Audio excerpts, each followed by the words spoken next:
When you're standing in a music store and you see a guitar that looks like it was pulled straight out of a 60s catalog, it's easy to get swept up by nostalgia.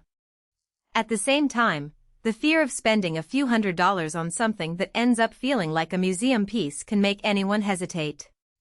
That's why I'm breaking down the Fender Vintera 3 mid-60s Mustang SS not as a checklist of specs, but as a real-world partner for the songs you want to write, the gigs you want to play, and the budget you have to work with. Link is in the description if you want to check the product details on Amazon. First, let's talk about what makes the Mustang SS a different animal than, say, a standard Stratocaster. The body is finished in Olympic white, a shade that was a staple of Fender's mid-decade palette, and the shape is that short-scale, offset silhouette that originally appealed to surf players and later became a cult favorite for indie rockers. The scale length is 24 inches, which is noticeably shorter than the 25.5-inch scale on most Fender solid bodies. That difference isn't just visual, it translates to looser string tension, making bends feel easier and chord shapes a bit more compact. If you have smaller hands or you've struggled with the stretch on a full-scale guitar, you'll notice the comfort immediately. The neck itself uses a maplete rosewood fingerboard, exactly the combination Fender used back in the mid-60s. The profile is described as vintage style, meaning it's thinner at the nut and tapers gently toward the heel, echoing the feel of the originals. In practice, that translates to a fast, responsive feel that's forgiving when you're chaining chords and then launching into a solo. I tried a few classic chord progressions, a clean GCD shuffle, a jazzy minor 7 shape, and then a crunchy power chord riff, and the neck stayed solid, with no dead spots or buzzing even when I pushed the strings hard.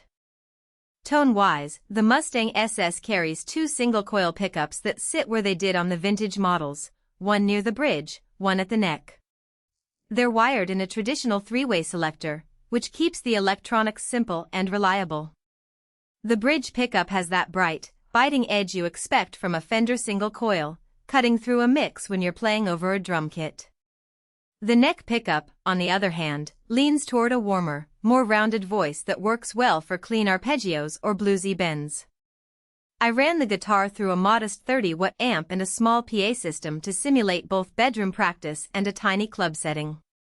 The bridge pickup sang nicely with overdrive, giving you that classic surf rock twang that can also be cranked up for garage rock grit. The neck pickup stayed articulate, even when I dialed the gain higher, so you don't lose note definition in a dense mix. Now, let's consider the hardware. The Tremolo bridge is a vintage-style floating unit that mimics the look and feel of the original Mustang Tremolo. It's not a high-performance locking system like a Floyd Rose, but it does a respectable job for subtle vibrato and dive bomb effects. When I experimented with slow, wide swoops, the bridge returned to pitch quickly enough that the tuning stayed stable for a short gig set. However, if you plan on aggressive dive bombs night after night, you'll probably want to set up the bridge a bit tighter or consider a more modern tremolo upgrade down the line. One of the biggest practical questions people ask is whether this guitar is ready to plug into a pedal board without a ton of tweaking. The answer is mostly yes.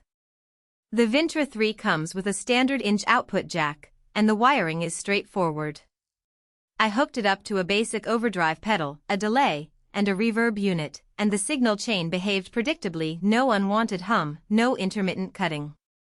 The only hiccup I ran into was the factory-installed pickup height, which was set a touch low for the bridge pickup.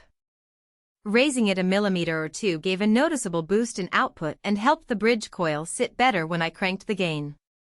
That's a simple adjustment you can make at home with a screwdriver, and it's the sort of hidden trade-off that comes with a guitar aiming to stay true to its vintage roots. So who should consider buying the Vintera 3 Mustang SS?